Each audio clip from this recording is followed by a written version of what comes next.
Effectivement, c'est une réelle joie et un privilège d'être parmi vous pour vivre ces instants. Entouré Jean-François, Claudine, Jean-François, t'as pas fini de pleurer. Ça, je peux te l'assurer. Et c'est vrai que de penser à ces instants et puis de savoir qu'on est rassemblés ici ce matin pour cette occasion, pour le départ à la retraite de Jean-François Bussier, j'ai de la peine à m'imaginer ça. Jean-François coulant des jours heureux, assis au fond d'un rocking chair avec pantoufles et journal. Non, je sais pas, il y a quelque chose qui joue pas, ça dissonne un peu. En réfléchissant à ces instants, mon attention a été attirée par deux versets des Proverbes. Le premier, dans le chapitre 13, au verset 22, « L'homme de bien laisse un héritage aux enfants de ses enfants. » Il va de pair avec Proverbe 10, verset 7, « Le souvenir du juste est une bénédiction, tandis que le nom des méchants tombe en pourriture. » Waouh!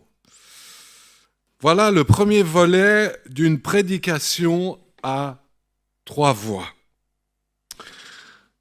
L'avantage d'habiter en montagne, par exemple à Saint-Sergue, en hiver, lorsque la neige tombe à foison et que nous prenons la peine de sortir un tout petit peu des sentiers balisés, c'est alors que nous sommes capables de pouvoir découvrir des traces dans la neige, sur le sol, des traces d'animaux, des traces de toutes sortes d'autres choses. Quelquefois, une multitude de traces. Et si nous connaissons suffisamment la faune régionale, nous sommes capables de bien des déductions, notamment sur la bébête en question, ou les bébêtes en question. Sommes-nous en présence d'un ours ou d'une belette ? Heureusement, les ours ne courent pas nos forêts. Tout au plus, quelques ours mal léchés. Jean-François n'y voit aucune allusion quand tu vas cueillir des champignons. Pour poursuivre, j'ai envie de nous adresser cette interpellation générale, mais qui est en fin de compte toute simple. Quelles traces laissons-nous derrière ? Si nous prenons la peine de regarder derrière nous, que laissons-nous ?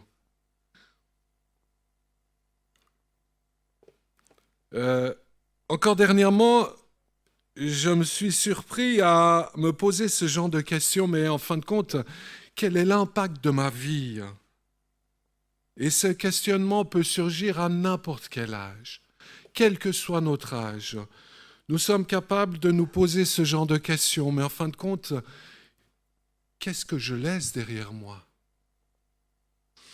Si l'on se réfère au verset clé, je dirais que la question se pose ainsi. Où nous situons-nous aujourd'hui ? Quels sont les termes qui déterminent en fin de compte notre vie ? Ce qui nous aidera de toute évidence à définir quel genre d'héritage nous allons laisser à nos proches, à notre famille, à nos amis d'église, à nos collègues de travail, à toutes sortes de personnes que nous allons croiser.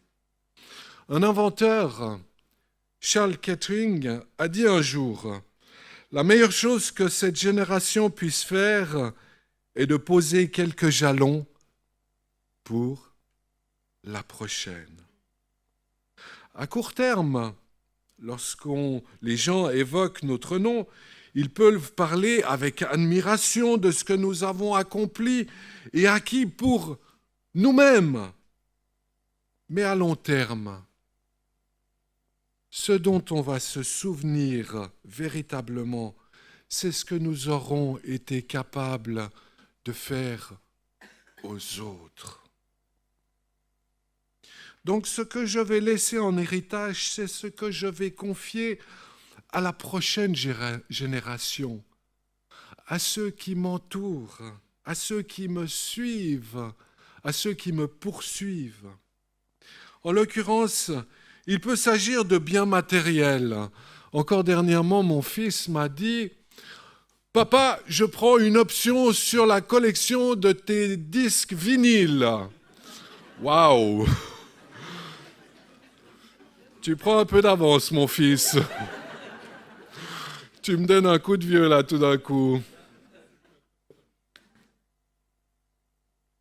Mais cela peut aussi se rapporter à des principes de vie glanés au gré des expériences vécues avec le Seigneur ou à l'influence positive que j'ai eue pour chaque personne rencontrée.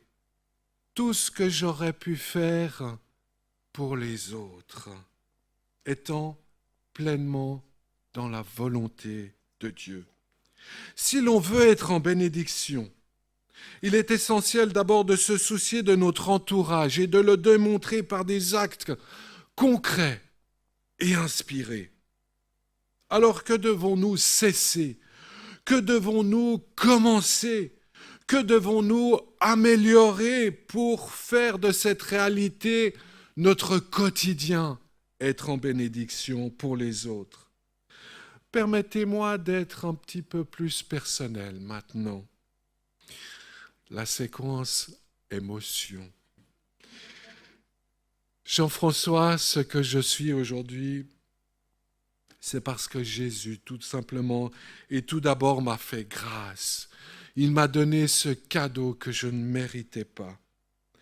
Mais c'est également parce que j'ai été en contact avec des personnes d'influence. Et comme d'autres, Jean-François, tu as été décisif pour moi.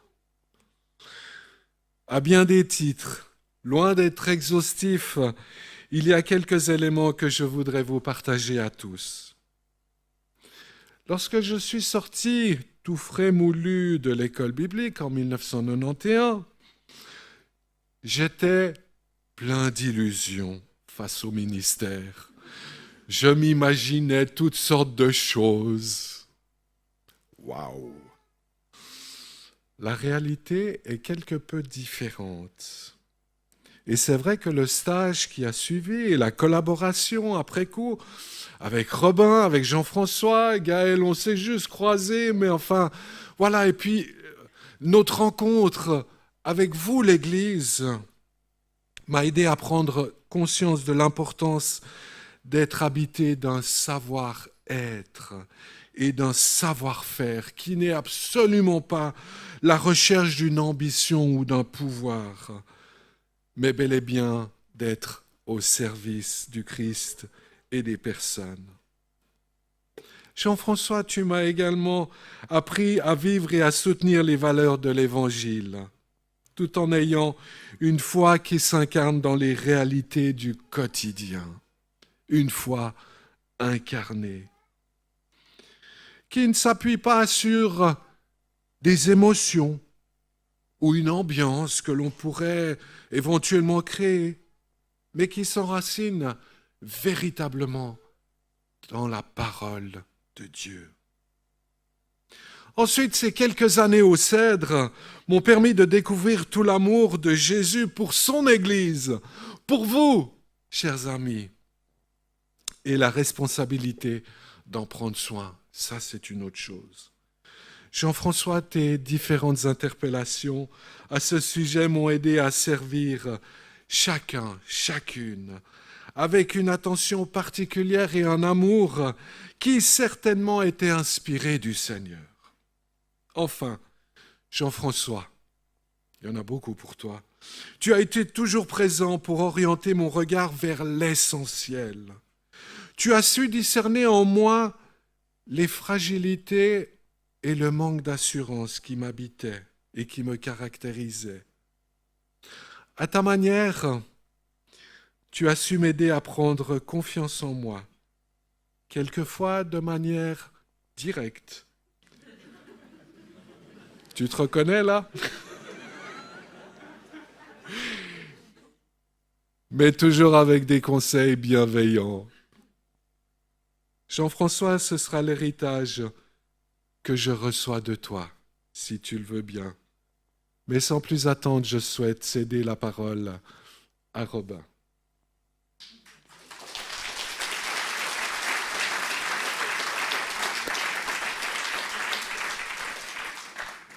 Cher Jean-François, quand on te connaît, on sait que la retraite administrative n'est pas vraiment une fin d'activité pour toi.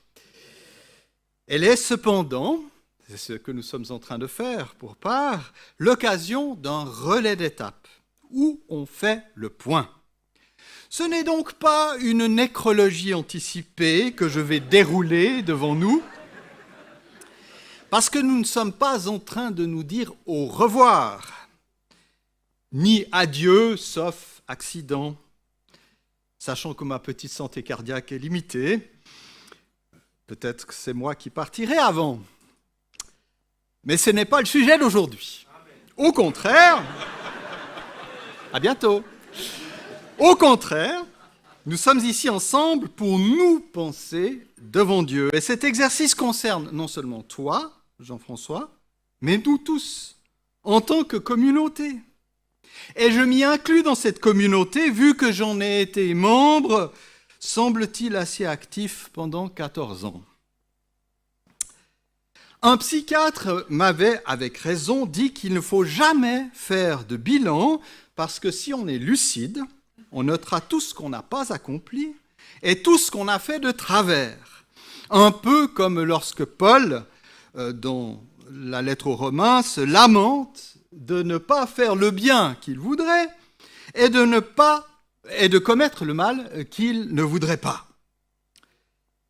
Le risque inverse existe aussi, où l'on ne veut célébrer que ses réussites, quitte à se créer ce qu'on appelle une légende dorée, comme on l'a fait pour les saints du passé. Pour éviter de se faire du mal, en se rappelant ce qui n'a pas été, et en cédant à une forme d'orgueil mal placé. Entre nous, je me demande quand l'orgueil serait bien placé. Ça, c'est un autre sujet.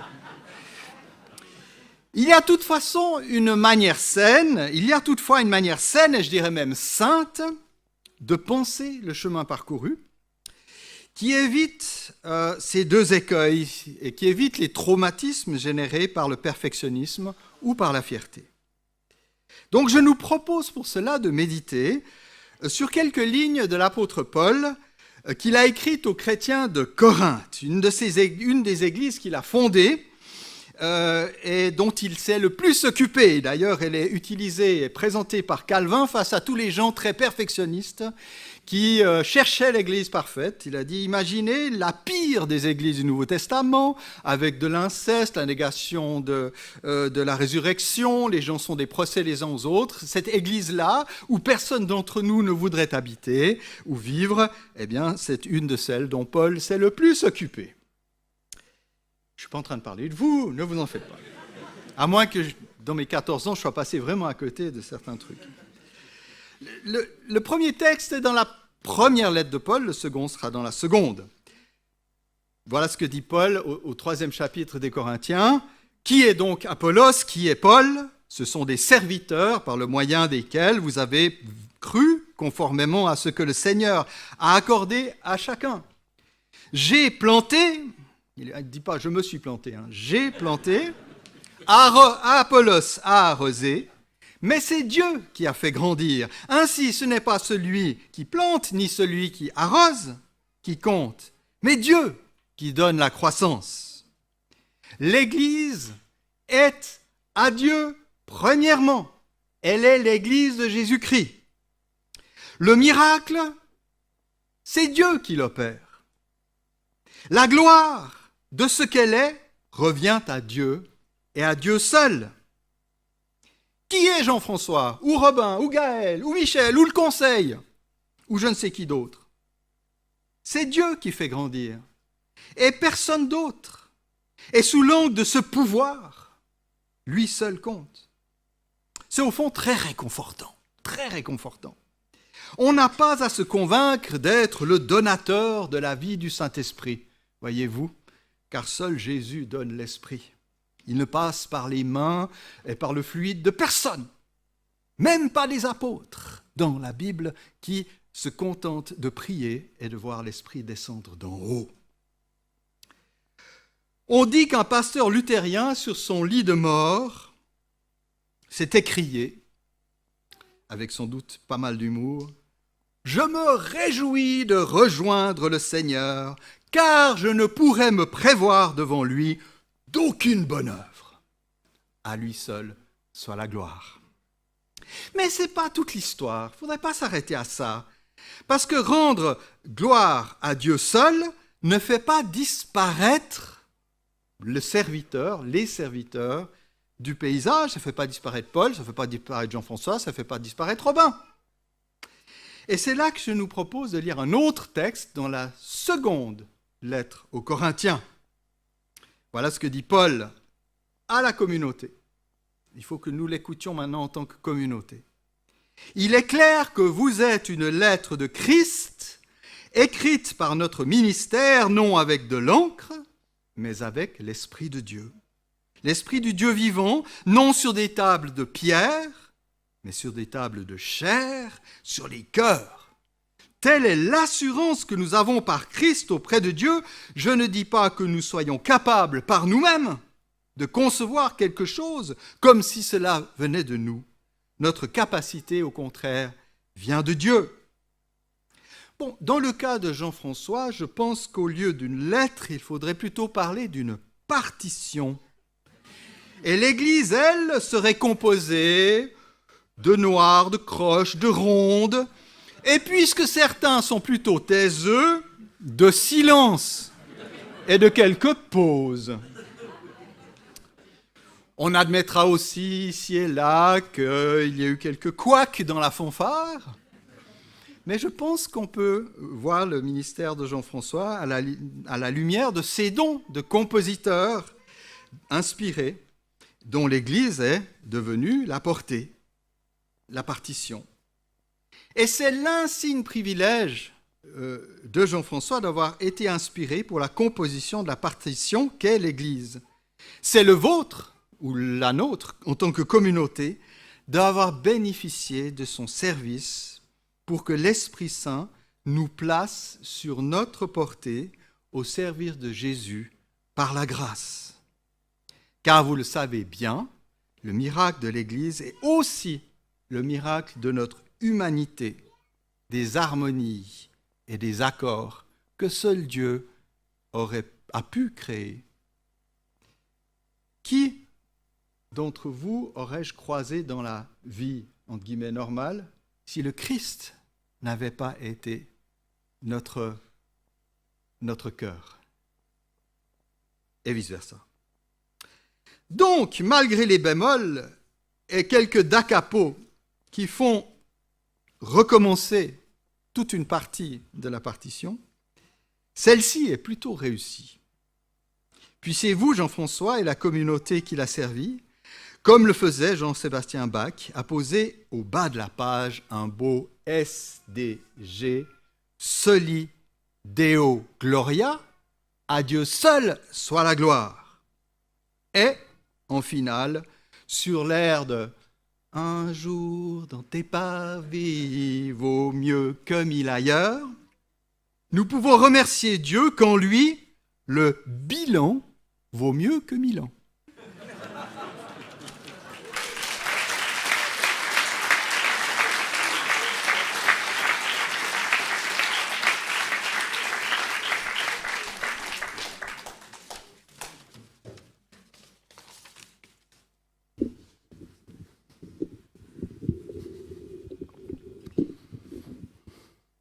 Vu les tailles et les gabarits, ça fait un peu les trois mousquetaires, avec D'Artagnan devant.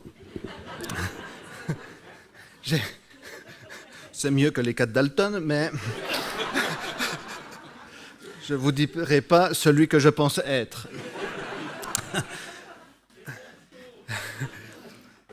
Que ça fait plaisir de vous revoir. Il me semble que certains de vos masques me disent quelque chose.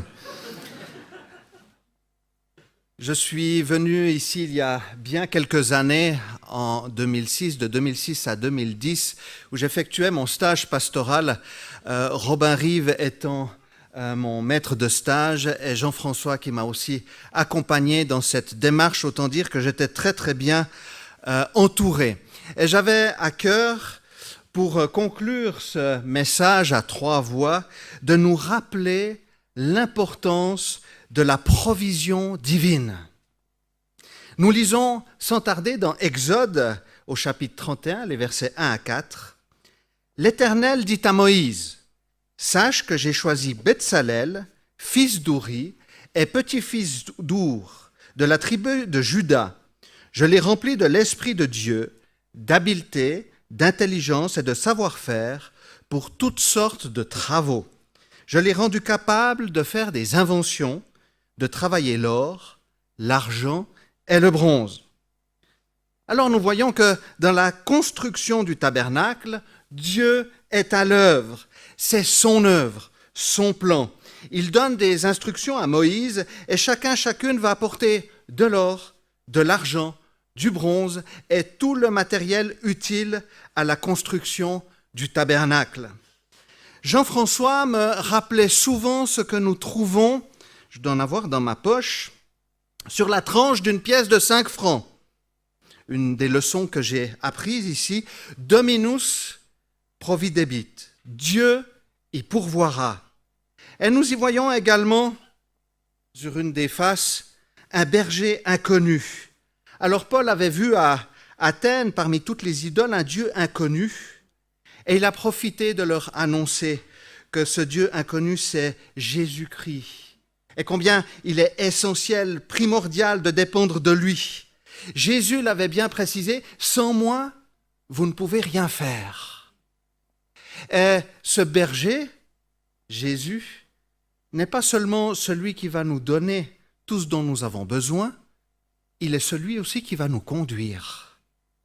Et j'aimerais t'encourager personnellement ce matin, si tu ne vois pas très bien ton avenir ou quel est le chemin, que Jésus est ce bon berger qui désire prendre soin de toi dans tous les domaines de ta vie.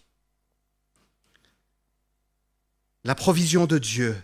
Nous ne pouvons donner que ce que nous avons reçu. Et force est de constater que toutes les grâces dont nous bénéficions ont un dispensateur, le Seigneur. Tout vient de lui. Dieu va utiliser Betsalel ainsi que bien d'autres qui avaient des dons et des talents naturels. Ainsi, Dieu va les remplir de son esprit, de sa vie. Il va les qualifier pour la tâche qu'il leur a confiée. Et si dans l'Ancien Testament, seules quelques personnes étaient remplies de l'esprit, dans le Nouveau Testament, nous pouvons tous être remplis de l'Esprit de Dieu en le lui demandant. Dieu désire nous donner de bonnes choses. Nous lisons dans 1 Corinthiens 12, 4 à 7. Il y a diversité de dons, mais le même esprit. Diversité de services, mais le même Seigneur. Diversité d'actes, mais le même Dieu qui accomplit tout en tous. Or, à chacun, la manifestation de l'Esprit est donnée pour le bien de tous. Nous lisons encore au verset 11, « Toutes ces choses, c'est un seul et même Esprit qui les accomplit en les distribuant à chacun en particulier comme il veut. » La provision divine. Dieu pourvoit, Dieu qualifie et donne tout ce que nous avons besoin dans l'accomplissement de sa vision. Dans sa vision, Dieu nous donne la provision. Ou comme Jean-François aime bien le rappeler, il donne ce qu'il ordonne. Nous sommes témoins des dons complémentaires de Jean-François et Claudine. Durant toutes ces années, les talents musicaux, que ce soit la conduite de la louange et des différentes chorales, la communication de la parole de Dieu, ce désir aussi de former au service les uns et les autres, ainsi que leur talent indéniable pour l'accueil et les agapes que nous aimons tant. Donc, ils ont reçu et mis au service de la communauté. Leur amour pour le corps de Christ, l'Église, est contagieux. Et c'est vrai, c'est contagieux. Ce désir de rassembler au-delà des dénominations et des préjugés. Voilà une des leçons que j'ai apprises ici à Nyon au contact de Jean-François et Claudine, et puis aussi de tout le monde, bien entendu. Vous savez, nous sommes à une époque où l'individualisme est beaucoup mis en avant. On fait pour soi, on passe avant les autres. Cependant, Dieu a dans son projet l'Église la collaboration et la complémentarité les uns avec les autres. Nous ne sommes pas appelés à tourner en circuit fermé, à nous gargariser avec des frissons et des chatouilles spirituelles, mais à pratiquer et à communiquer aux autres ce que nous avons reçu dans cette dimension plurielle du corps de Christ. Et vous savez, il y a quelque chose que je remarque. On aime bien les guilis-guilis dans le dos. Parfois, ça fait du bien. Mais quand l'œuvre de l'Esprit intervient, c'est toujours pour mettre à la lumière, c'est toujours pour transformer, pour amener à la vie. Il y a un changement qui s'opère. Et je nous encourage à avoir ceci à l'esprit. Quand Dieu intervient, c'est toujours pour transformer et amener à la vie. Et l'Église de Nyon dit Amen. J'aimerais vous donner encore une petite anecdote d'un moment précis, à la sortie d'un conseil, dans la voiture avec Jean-François. J'étais un petit peu découragé. Ça m'arrivait. Et puis on était en train de redescendre, je nous vois tout à fait dans sa petite voiture verte. Et il m'a dit ceci: je me rends bien compte que tu es entre deux dinosaures. Il parlait de lui et de Robin. Lequel est végétarien, lequel est... Enfin bref.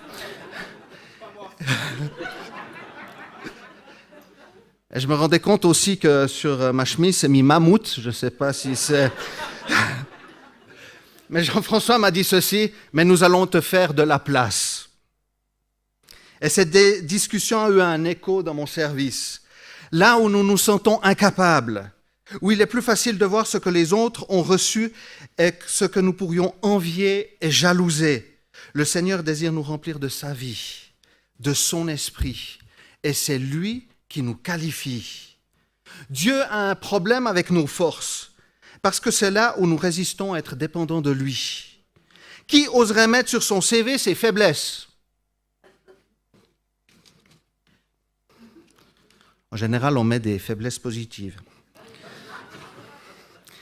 Mais j'aimerais dire ceci, que le Seigneur n'a pas de problème avec nos faiblesses, c'est justement pour cela qu'il est venu. C'est dans la faiblesse et les difficultés qu'il est notre force et que sa puissance se manifeste, la provision divine. Dieu accomplit tout en tous. Dieu nous rend capables et nous a mis ensemble pour avancer les uns avec les autres et là où nous en sommes. Pour terminer, j'aimerais rappeler que l'Esprit de Dieu est celui de l'unité, de la paix et de l'amour. À une époque particulière où les occasions de clivage et de division sont nombreux, j'aimerais nous encourager avec l'aide du Saint-Esprit à être des instruments d'unité, de paix et de démontrer, pas seulement avec des paroles, mais avec des actes concrets, l'amour que nous avons reçu. L'amour, ce n'est pas forcément d'être d'accord avec les autres, surtout. Dieu est-il toujours d'accord avec ce que je fais? Ah, ma femme a répondu. L'amour est celui qui accueille, qui accepte l'autre dans ses dons, ses talents, mais aussi ses défauts, ses faiblesses, dans une optique de grandir ensemble. Soyons honnêtes, nous avons tous besoin de la grâce et du Saint-Esprit, d'être renouvelés par l'Esprit du Seigneur. Tous besoin. Alors j'aimerais, pour terminer, nous encourager dans cette transmission. Nous ne pouvons donner que ce que nous avons reçu. Alors que le Seigneur vienne encore nous arroser de sa présence, nous arroser de son esprit, et que nous soyons des instruments de paix, d'amour et d'unité, avec toujours cette optique et ce fondement, que Jésus soit le centre et qu'à lui soit toute la gloire. Amen.